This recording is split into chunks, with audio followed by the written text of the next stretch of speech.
জুলাই যোদ্ধা তো অনেক আছে, সার্জিস আছে, নাহিদ আছে, আসিফ আছে, আরও অনেকে আছে।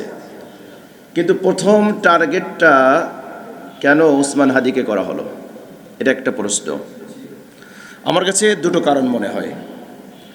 এক নম্বর হচ্ছে, ওসমান হাদি ইসলামকে ধারণ করে, ইসলামকে ভালোবাসে, এবং তার বক্তব্য, তার কথার মধ্যে ইসলামী টার্ম ব্যবহার হয়। জিহাদ, শহীদ, তাওহীদ, ইনসাফ, এগুলো সে ব্যবহার করে। তো তার এই পরিভাষাগুলো, ইসলামের টার্ম, ইসলামের পরিভাষাগুলো যে ব্যবহার করে, এটা তো ইসলামের শত্রু, বাংলাদেশের যারা শত্রু, এরা এটা মেনে নিতে পারবে না। এজন্য দেখা যায় যে জুলাই যোদ্ধা অনেকেই আছে, কিন্তু প্রথম টার্গেটটা ওকেই করা হয়েছে। এটা হলো আমার কাছে এক নম্বর একটা কারণ মনে হয়।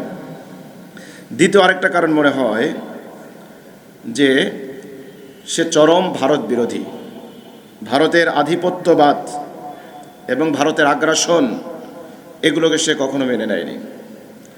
এজন্য ভারতের বিরুদ্ধে সে একটা সোচ্চার কণ্ঠ, একটা দারাজ কণ্ঠ। সবসময়ই জুলুমের বিরুদ্ধে, ভারতের বিরুদ্ধে তার এই যে একটা মনোভাব, এ কারণে হয়তো তাকে শ্যুট করা হতে পারে, তাকে আঘাত করা হতে পারে। ইতিপূর্বেও আমরা দেখেছি প্রেসিডেন্ট জিয়াউর রহমান, তিনিও ভারত বিরোধী ছিলেন। তারপরে ইলিয়াস আলী সিলেটের, তিনিও ভারতের বিরোধী ছিলেন। ভারতের সব জনগণের সাথে আমাদের কোনো দুশ্মনী নাই, সাধারণ জনগণের সাথে আমাদের কোনো দুশ্মনী নাই।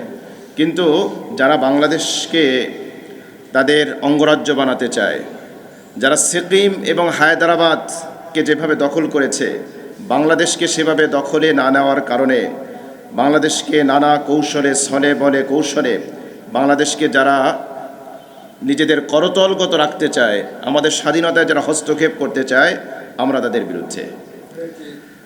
বাংলাদেশকে যে কীভাবে তারা আগ্রাসন চালায়, বাংলাদেশের সাথে অভিন্ন 54টি নদী আছে, তার সম্ভবত 34টাই তারা বাদ দিয়ে বাংলাদেশের নদীমাতৃক দেশ এখন মরু অঞ্চলে অনেকটাই পরিণত হয়েছে।